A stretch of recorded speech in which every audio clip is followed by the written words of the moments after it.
Hi, my name is Kyle, and my group is presenting on the film of Triangle of Sadness, and I'll be covering the historical context. So let's get started. Triangle of Sadness was released in 2022 during a time of growing concerns about economic inequality, privilege, and the widening gap between wealthy and working class. These issues became even more noticeable after the COVID-19 pandemic, when many people questioned how different social classes experienced the same global crisis.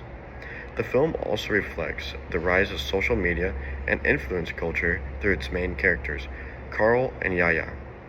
Those characters who depended on appearance and online popularity.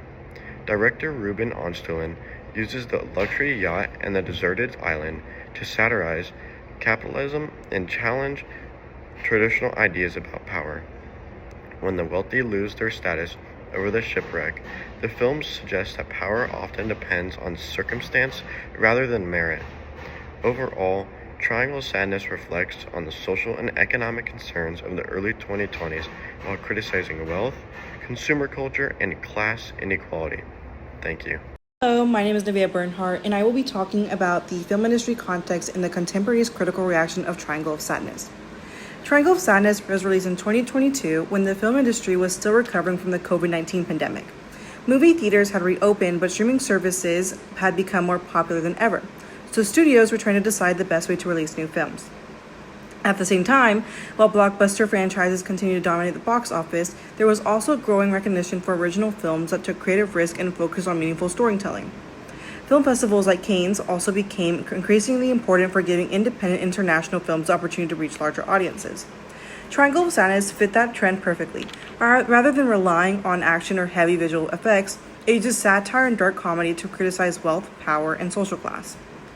The film was directed by Swedish filmmaker Ruben Östlund, who was already known for making films that challenge social norms and explore human behavior. It was distributed in North America by Neon, an independent studio recognized for bringing award-winning international films to wider audiences.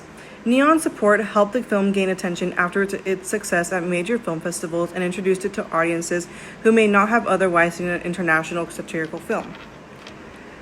When Triangle of Sadness premiered at the 2022 Cannes Film Festival, it received widespread attention from critics and won the Palme d'Or, the festival's highest award.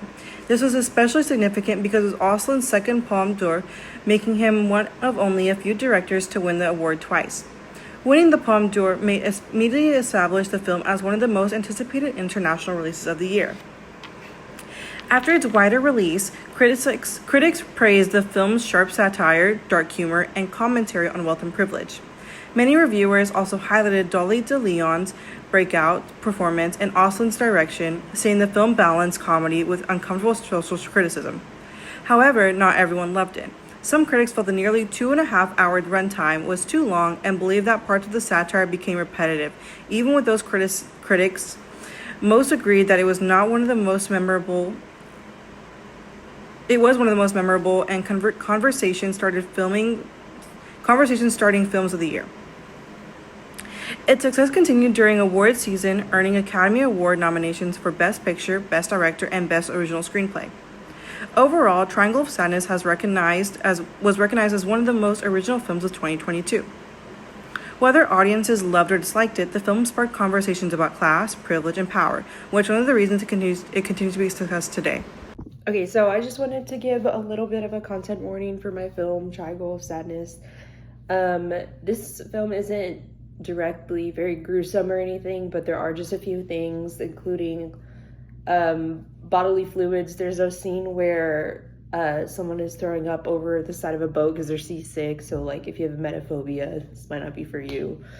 There's also, it's not like a super bloody or gruesome film, but there are some violence, including like explosives. It does show a little bit of dead bodies, and there's some animal cruelty as well. The last thing I would probably mention is just there's a part where there's like a nude scene and there's a sex scene, but overall it's not super gruesome, or like, it is rated R, but that's mostly because of language and the sex scene and everything. So it's not a super gruesome film, but those are just some things to keep in mind before you watch it.